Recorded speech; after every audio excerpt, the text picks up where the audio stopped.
Coco. So Alicia and I met a few years ago, probably when I started my business. I ordered some amazing chocolates from her. So for those who don't know you, tell us a little bit about yourself. Oh, yeah. I'm Alicia. I run Little Coco, and we've been going for coming up 8 years in August. So it feels like a really long time, but the business is all about chocolates. So we make a lot of bespoke chocolates, a lot of corporate gifts, a lot of wedding favors, a lot of hotel amenities, and then we do all sorts of very bespoke things as well. But yeah, it's a chocolate business, but the emphasis is really on gifting. So it's gifts in all forms, like I said, weddings, corporate, hotel, etc. And how did you start it? Like why chocolate? So I have a pastry chef background. I've worked in the food industry since I was 15. I studied commercial cookery, and then about halfway through my apprenticeship, I decided I didn't think I wanted to be a chef, but I wanted to stick at it. So I went back to TAFE. I studied patisserie. So when I qualified, I had a dual qualification. And then from there, I decided to move to Melbourne, got a job in a pastry kitchen, and that's sort of where I started to work with chocolate more and more. I ultimately got a job in a chocolate company, and that was a really cool, like, eye-opening experience for me, because I got to see how chocolate is, like the process behind manufacturing. And yeah, and I didn't realize it at the time, but it was actually building towards this business. And then I lived overseas for about a year, and I was in Germany, of all places, and I discovered this really cool little chocolate shop, and that's really where it hit. And I called my dad up one day, and I was like, I want to learn how to make chocolate. And he was like, all right, let's start a business. So that's how it started. Oh, and where do you source your chocolate from? At the moment, or like a recent change, is we've started working directly with a Filipino supplier. A little bit different from when we first met. Yes. And this has actually been such a cool move because we work directly with them. So is Coco like coffee? Like different regions will have different flavors? Yes, definitely. Yeah. And you can like think of all the places where you will find cocoa and coffee. You know, it is parts of like West Africa, it's like the southern parts of Asia, Pacific Islands, America, like South America. So yeah, like just like coffee will have different tastes and characteristics, you'll find that in chocolate as well. So I find that anything that comes from sort of like the Asia Pacific region will be quite fruity in taste. Oh, yes. So I think that's one thing that's obvious with the chocolate that we're using.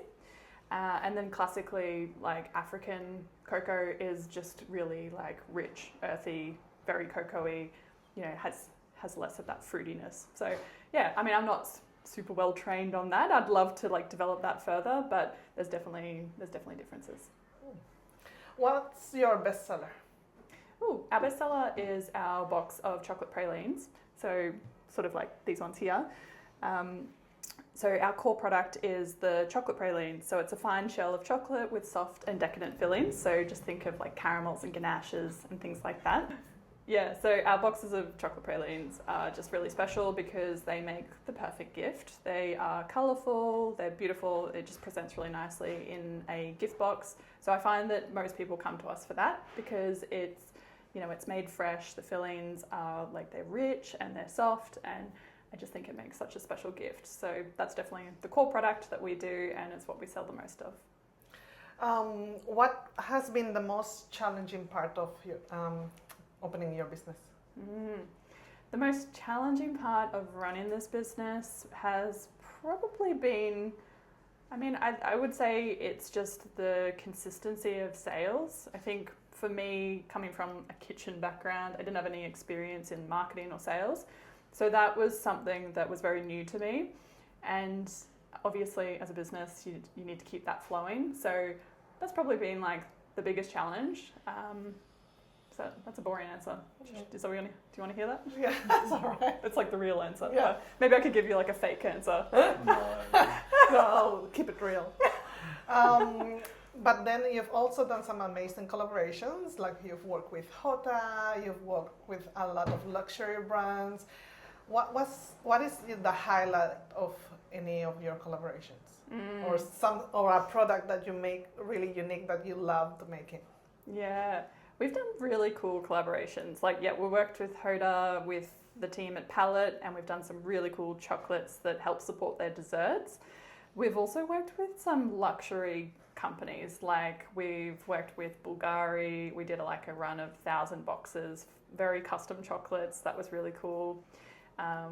It blows me away when we get customers that are of such an elite level. Like we often work with Prada. We've done work with Burberry. I had to do an in-store activation for that. I think those things are really cool for me.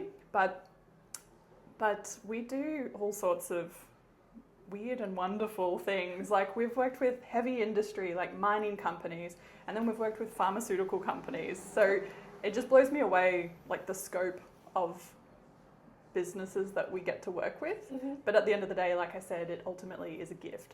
So it's the people that are looking for something that's really special and meaningful as a thank you, ultimately. So yeah, I love it all.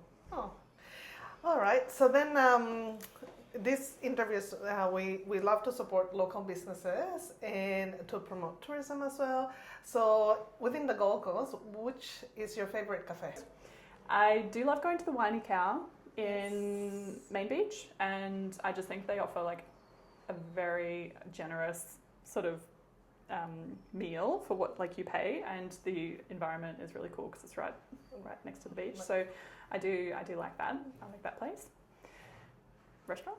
Yeah. I think Palette Restaurant, if you're ever going for something really fancy, I mean, this is fine dining, so it's very special, but they just create such unique menus, and then they often do collaborations with guest chefs or particular suppliers, and they have created such cool experiences. Even within their gallery, they've had events. So last question is, what's the dream for Little Coco? Ooh, the dream for Little Coco. I'd really love to see an actual storefront in the future, because I think that people shop with their eyes. They love being immersed in that environment. So I'd love to have a shop. I don't know when or where, but I think that would be really cool. But I'd love to see this business just working on a much bigger scale. I'd love to be supporting airlines, and bigger businesses, and have a lot more going on. So I think we're in that stage of refinement, but then growth. So I'd just love to see this business operating at its top level. Amazing. Thank you so much. No worries. Thank you.